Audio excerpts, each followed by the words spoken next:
అక్రమించి ఉన్నారు.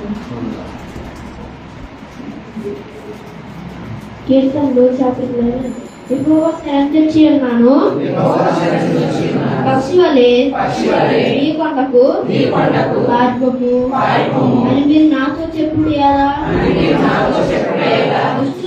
దుష్టులు ఇల్లెక్కు పెట్టి ఉన్నారు, చీకటిలో యథార్థహృదయుల మీద దేవుడికై బాణములు నారియందు సంధించి ఉన్నారు. పునాదులు పాడైపోగా నీతిమంతులు ఏం చేయగలరు? యెహోవా తన పరిశుద్ధాలయంలో ఉన్నాడు. యెహోవా సింహాసనం ఆకాశమంతున్నది. ఆయనను కళ్ళారా చూచుచున్నాడు. తన దృష్టి చేత ఆయన వాటిని పరిశీలించుచున్నాడు. యెహోవా నీతిమంతులను పరిశీలించును, దుష్టులను బలాత్కార శక్తులను ఆయనకు అసహ్యులు.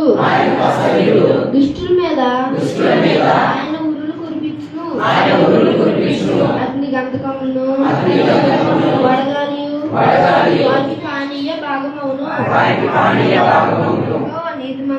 యెహోవా నీతిమంతుడు, ఆయన నీతిని ప్రేమించువాడు.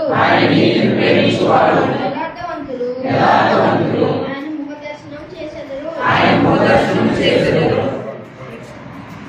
యెహోవా నన్ను రక్షింపుము, భక్తి గలవారు లేకపోయిరి. విశ్వాసులు నరులలో ఉండకుండా గతించిపోయిరి. అందరూ ఒకరితోనొకరు అబద్ధములాడుదురు. మోసకరమైన మనస్సులు గలవారై పెదవులతో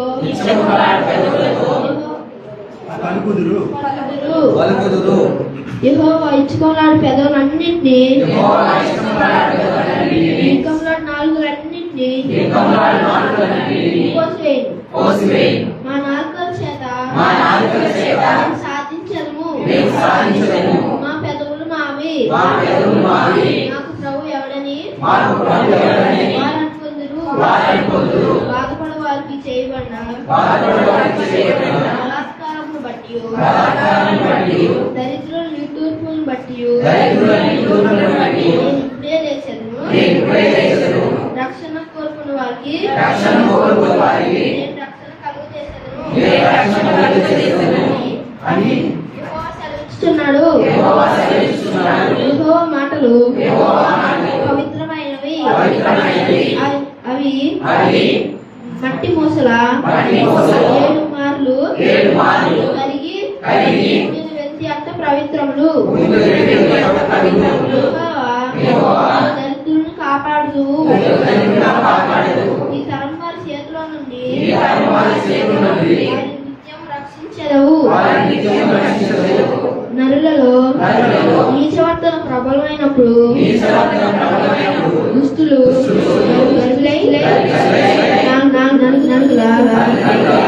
తిరుగులాడు.